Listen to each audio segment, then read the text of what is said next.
Olá, está no ar mais um Paraná em Pauta Entrevista que hoje fala dos desafios enfrentados por pequenos e grandes empresários em tempos de pandemia.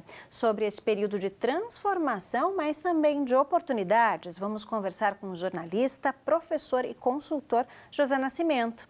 Ele que também aproveitou este momento para escrever um livro com aprendizados e reflexões sobre o chamado novo normal. Seja bem-vindo, Nascimento. Giovana, é uma honra estar aqui com você, é uma honra estar com o pessoal que está na sua audiência para falar de um tema tão importante que é o empreendedorismo e a inovação. Tem um dado muito legal que eu gosto de trazer, que é o seguinte: 60% dos jovens querem empreender. E por que eles querem empreender? Porque o empreendedorismo e a inovação, a meu ver, viraram um grande caminho para quem quer fazer a diferença na sociedade e ter sucesso.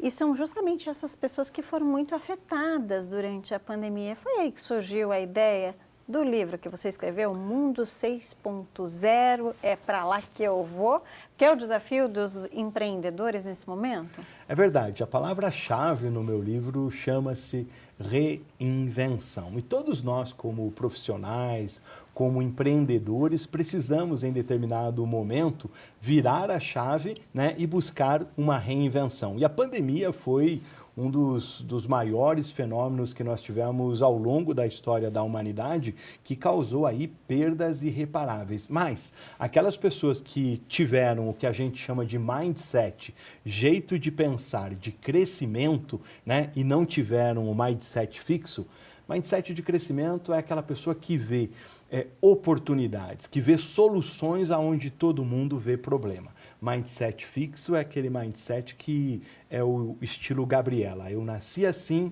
eu cresci assim e eu vou morrer assim. Quem teve esse olhar conseguiu, em meio à pandemia, se reinventar, ganhar dinheiro e avançar no mundo dos negócios. A pandemia trouxe para a gente um momento, né, que os psicólogos chamam de reação ao medo, né, esse medo que trava tudo. Então, quando você está nessa situação, você enfrenta paralisia, você tem medo, você recua. E aquelas pessoas que tiveram coragem, né, essa palavra é muito forte, coragem de avançar, coragem de não travar a despeito, né, das circunstâncias, porque o cenário era sombrio, possibilidade de morte, possibilidade de quebradeira, né, e de ver tudo aquilo que você construiu indo pelo ralo. E o que eu vi, que foi uma coisa muito importante? Mais uma vez, o empreendedor brasileiro, o empreendedor paranaense mostrou a sua garra,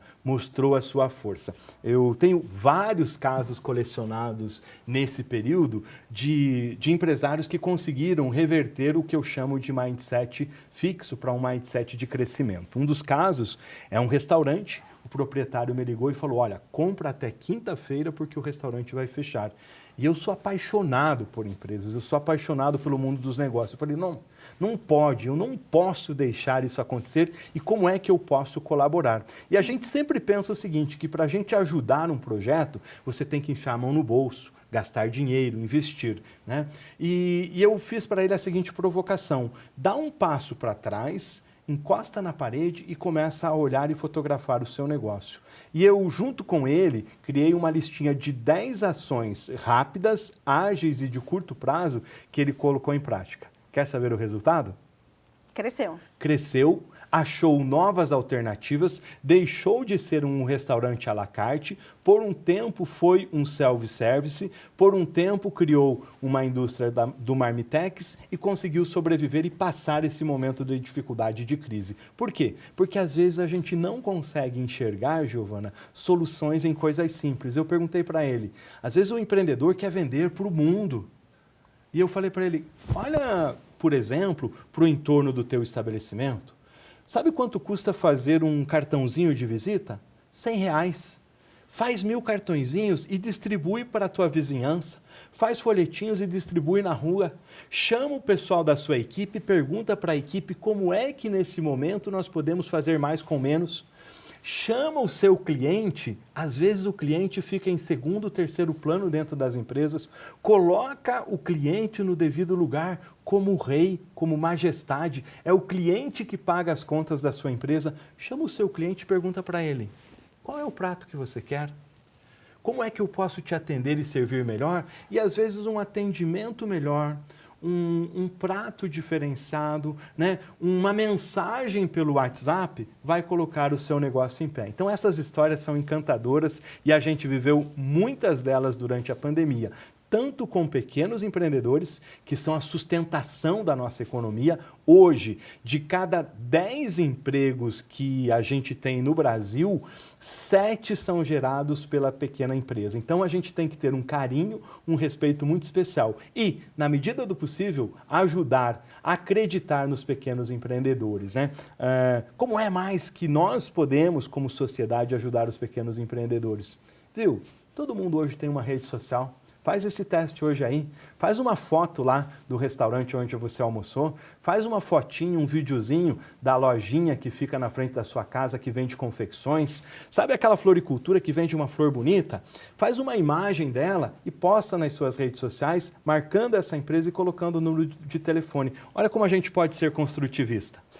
E isso está muito ligado, né, à nossa cultura, a filosofia do brasileiro, né, que é enfrentar dificuldades e sempre superá-las. Uma crise traz essas oportunidades também, né, porque fecha negócio, mas também abre, né? Você deu um exemplo de um que foi reformulado, mas muita gente teve que investir no negócio, se viu desempregado ou viu o setor que ele trabalhava não ter essa possibilidade. Tem histórias assim também de pessoas que tiram ali da cartola um novo negócio, uma habilidade que estava só para a família e acabou colocando, expandindo, transformando aquilo numa profissão, no negócio, na sua empresa? Tem sim, né? O Brasil tem 3,9 milhões de empreendedores. A gente cresceu no empreendedorismo cerca de 19% nos últimos anos. É um crescimento muito interessante. E o que a gente tem que entender? O Brasil tem uma força de economia muito grande. Por isso que nós temos uma respeitabilidade e conseguimos nos reinventar durante uma crise. Todo mundo pensava que a pandemia ia fazer terra arrasada no Brasil.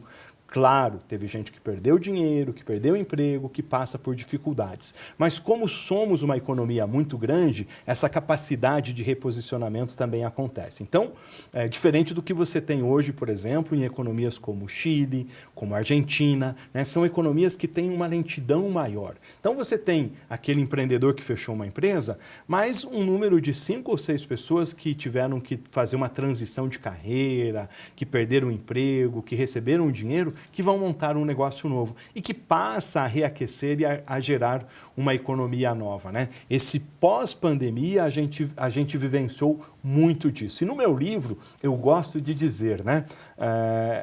O objetivo dele é contar histórias. Gosto de contar histórias de grandes empreendedores, dos chamados unicórnios curitibanos, paranaenses, brasileiros. Daqui a pouco a gente fala um pouquinho sobre eles. Mas gosto de contar imensamente história de pequenos empreendedores que se reinventaram. Contei agora há pouco do pessoal do restaurante, mas eu adoro uma história que ela é muito simples, é muito singela e que tem um poder muito grande. A história do Alex. O Alex, como todo empreendedor, tinha feito um planinho de negócio, capturado as economias da família e colocou uma loja para conserto e venda dessas traquitanas de celulares. Uhum. A pandemia veio como um tsunami no negócio dele. E aí ele tinha custo fixo de aluguel, de energia, de telefone, de uma pessoa que trabalhava com ele. O que ele fez? Olha a força e a capacidade de reinvenção, né? Por isso que a gente fala, inclusive, em cima de um outro fator nesse momento, que é a questão das doenças mentais que estão afetando as pessoas. Como é que o empreendedor, como é que o trabalhador não vai se deixar abalar, né? Tendo um olhar especial, tendo uma capacidade de se inspirar em outras pessoas. O Alex pegou a motocicleta que ele tinha, o smartphone, a sua rede social, as ferramentas que ele tinha e, acima de tudo, carisma e competência. E montou a sua nova empresa. Qual era a nova empresa do Alex? Ir na casa das pessoas, consertar aparelhos celulares que, aparelhos celulares, tablets e computadores, que viraram a grande ferramenta das pessoas durante a pandemia, né? Então, uma reinvenção muito profunda. Eu perguntei para ele, está ganhando dinheiro? Ele disse para mim, mais do que anteriormente. Então, assim, essa capacidade de reinvenção é muito importante. Conto essa história no livro, assim, com muito orgulho. Uhum. Você usa um termo diferente, que a gente não está tão acostumado e está no título do seu livro, Mundo 6.0. A gente ouve muito falar indústria 4.0, tecnologia, mas o que é o Mundo 6.0? Como é que surgiu aí esse termo, Nascimento? Que legal, olha, gostei dessa tua provocação, porque ele é um pouco do enigma do livro. E como ele está indo já para a segunda edição, rapidinho, né? O Mundo 6.0 nasceu da seguinte situação. Durante muitos anos eu faço um projeto cidadão, voluntário, colaborativo e gratuito, contando histórias de empreendedores. E qual que é o meu objetivo? Eu quero que essas histórias inspirem outros profissionais, inspirem outros empreendedores, né? E tem dado certo. Então, do Alfonso Voit, do Ebanks, do Vitor Torres, do Contabilizei, Unicórnios Paranaense, do Daniel Scandian, do Madeira, do seu Mário Gazin, que tem uma história linda, né? Começou como padeiro, como sapateiro, e hoje tem uma empresa que fatura 6 bilhões. Há casos como o do Alex, do Vanderlei, da Maria Daniele, que são pequenos empreendedores que se reinventaram, eu vou contando no livro. E eu faço uma grande provocação. É verdade, tem indústria 4.0, marketing 4.0. E aí a grande pergunta é a seguinte: por que é que nós não vamos criar e desenhar um mundo 6.0, que é para lá que nós vamos? E qual é esse mundo, né? Abrindo o enigma? É um mundo que nós vamos construir dentro de uma nova sociedade.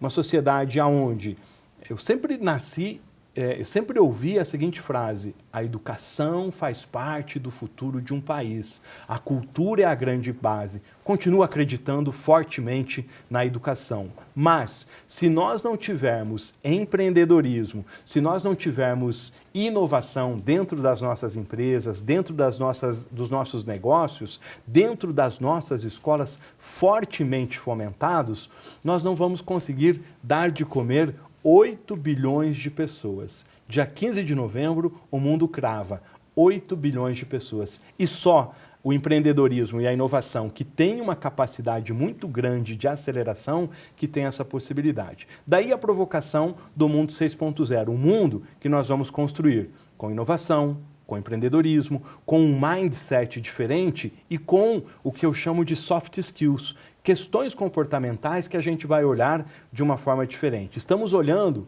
sustentabilidade, meio ambiente, questões comportamentais. Olha as lições da pandemia. Compaixão. Como está o meu colaborador? O lado humano, né? Como está o meu vizinho? No que eu posso ajudar, né? E dentro dessas competências, o olhar para o profissional também, para o talento.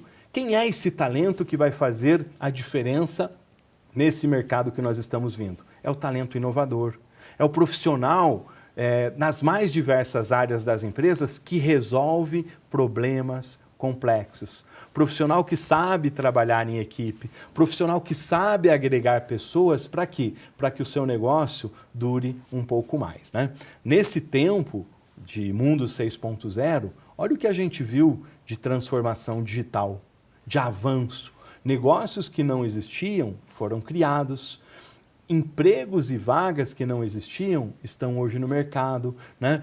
Numa outra ponta, a questão da experiência do cliente, o Customer Experience, que virou um tema super importante, muito provocado para que os negócios daqui para frente tenham mais sucesso. Então, essas histórias, Giovana, que eu trago dentro dessa proposta do Mundo 6.0, né? Quantas histórias nós temos hoje no Brasil, né, de grandes empreendedores que a gente diz assim, nossa, o que é essa Luiza Helena Trajano, né, como mulher, como empreendedora, como provocadora, como mobilizadora. É uma pequena empreendedora. Citei o seu Mário Gazin, né, conversando com o seu Mário num bate-papo lá em Douradina, perguntei para ele é muito simples, tem mais de 70 anos, é um professor, né? E aí ele falou assim, falei, seu Mário, Da onde você veio? Ele falou, eu era sapateiro e padeiro.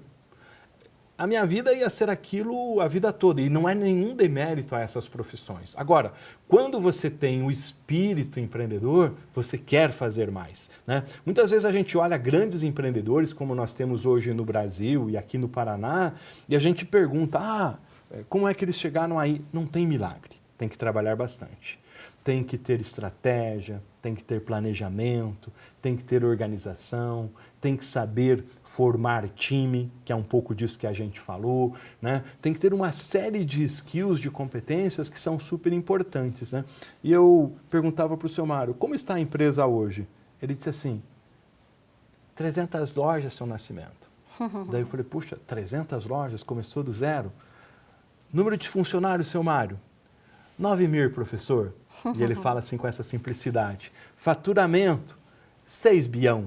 Né? Então, isso é muito legal. Quando a gente tem uma energia de um empreendedor que a gente diz assim, saiu do zero e chegou lá, isso inspira novos empreendedores. Faz também com que a gente olhe essa nova geração de startups, de empreendedores paranaenses que estão aí literalmente bombando. Gente que começou a sua empresa no quarto de casa, na sala, e que hoje é unicórnio. Vale mais de $1 bilhão. E a gente vai falar mais sobre essas histórias, mas daqui a pouquinho, porque agora a gente vai para um rápido intervalo. Paraná em Pauta Entrevista volta já.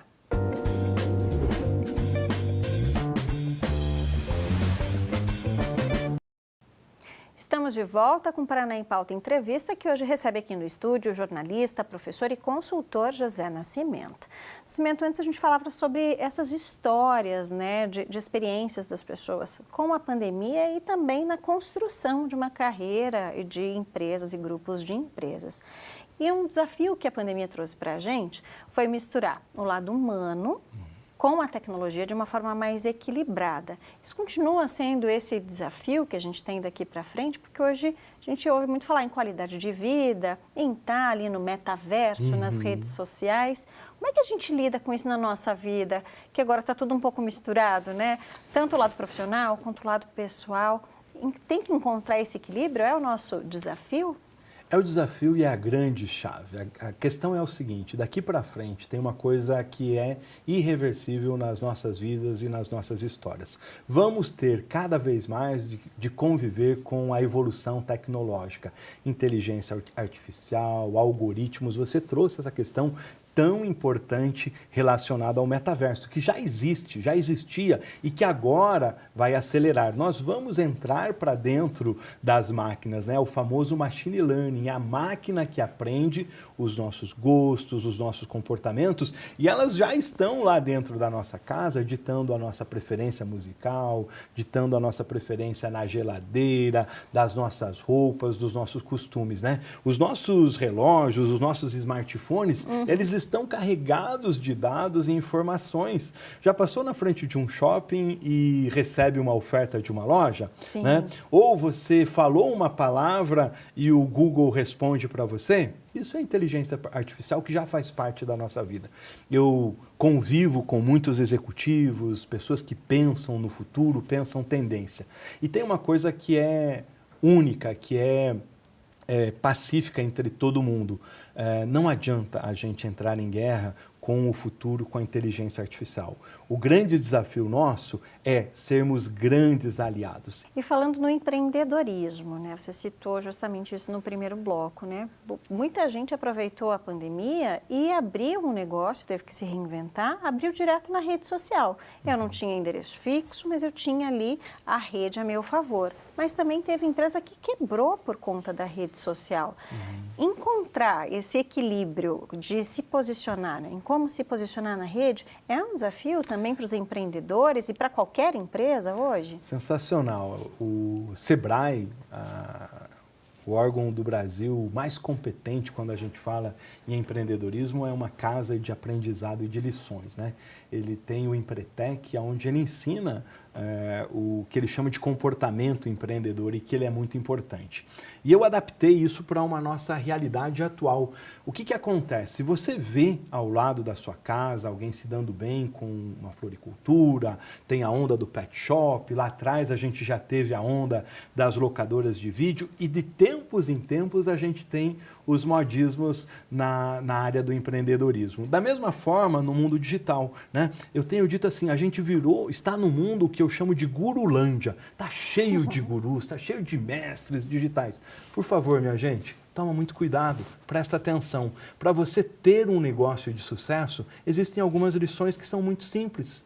E eu diria o seguinte, algumas dicas. Qual é a dor que você vai resolver do mercado? Pense nisso. Qual é o produto que você sabe fazer como ninguém, produto ou serviço, com grande excelência? Qual é o público que vai consumir o seu produto? Às vezes você erra nesse dimensionamento e aí você é invadido por pensamentos, por dicas e até pela sua mente que você diz assim, eu vou ter um mercado enorme. Respira, de novo, dá um passinho para trás, faz uma pesquisa, é tão simples, usa o seu celular, usa a sua ferramenta Google para pesquisar as pessoas, acerte na formação de preço do seu produto. Às vezes você tem um produto encantador, um brigadeiro, um empadão, uma comida do seu restaurante, uma roupa, mas você erra na formação de preços. Gaste um tempinho e meça quanto custa esse produto. Olhe fortemente de como você vai fazer o marketing, a comunicação desse produto e crie. Aí vale olhar para os grandes. Como é que a Amazon, como é que o Google, como é que o Netflix, como é que a Luiza Helena Trajano, como é que as empresas que estão fazendo sucesso hoje no Brasil, a Reserva, um restaurante, as empresas de tecnologia, como é que elas têm se relacionado com o seu cliente? Crie a sua estratégia de Customer Experience. O nome é bonito. O nome é internacional, mas é a experiência do cliente. E a experiência do cliente, a gente sempre pensa assim, o empreendedor às vezes pensa assim, tudo custa caro, fica difícil fazer. Aí eu vou perguntar o seguinte, um bom dia, uma boa tarde na entrada da sua loja custa caro? Um sorriso para as pessoas que estão te acompanhando custa caro?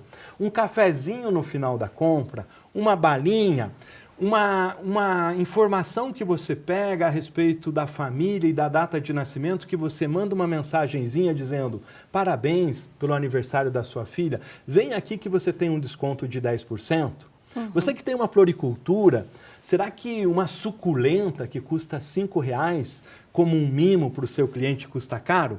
Veja que a gente não falou de coisas que necessariamente estão ligadas ao mundo digital. Qual é a chave daqui para frente? Entender o seu negócio, entender o seu cliente e ver por onde você vai se relacionar com ele. É pelo digital, que é um grande canal, ou são pelos meios tradicionais? E aí tem uma outra frente, que é o chamado Omnichannel, que você vai falar com ele por todos os canais. E a gente tem aqui no Paraná também grandes exemplos, né, que podem servir de inspiração, e você até citou, né, que são as empresas unicórnio. Isso pode, né? Até explica pra gente, né, aproveitando o gancho, o que são as empresas unicórnio e por que a gente pode tê-las como inspiração? Sensacional, a gente tem grandes casos de empreendedores que fazem a diferença, né, que eu cito eles no meu livro, e que são empreendedores definitivamente inspiradores, né? Primeiro, eu queria colocar o seguinte, nós vivemos hoje em Curitiba e no Paraná um crescimento muito especial e exponencial do que eu chamo de pesquisa e desenvolvimento.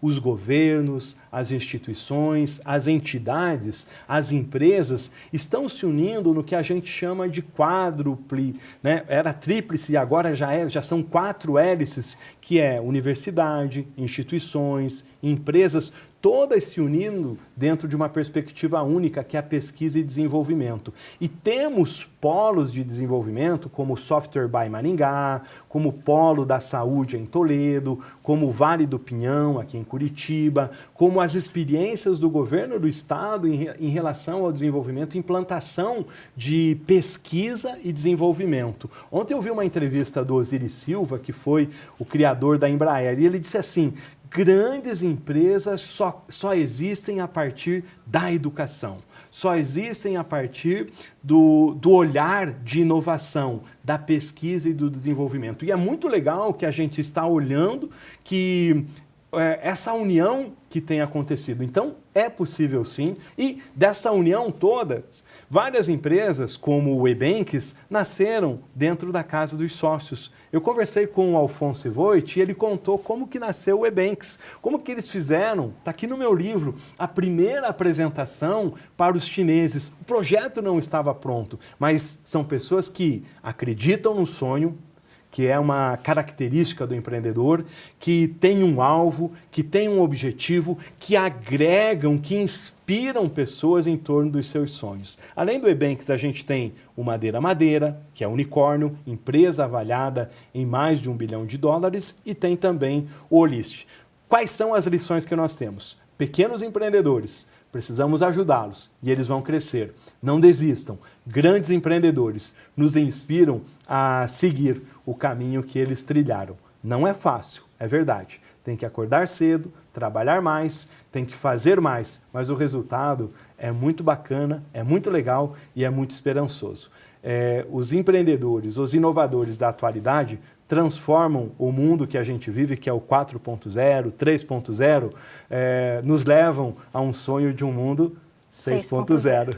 Nascimento, muito obrigada por todas as histórias, pela inspiração e disponibilidade de vir aqui conversar conosco. Eu que agradeço. Quem quiser adquirir o meu livro pode fazê-lo aí pelas minhas redes sociais, pelo @topdegestão no Instagram, ou ainda pelo Amazon, que eu estou usando aí as ferramentas. Detalhe super legal do meu livro é que ele parece um produto do século passado, livro, mas em cada capítulo você tem QR Code que te leva para essas conversas, para essas entrevistas com gente que fez a diferença. Muito obrigado. Eu que agradeço. Paraná em Pauta Entrevista termina aqui. Muito obrigada pela sua companhia e até o próximo programa.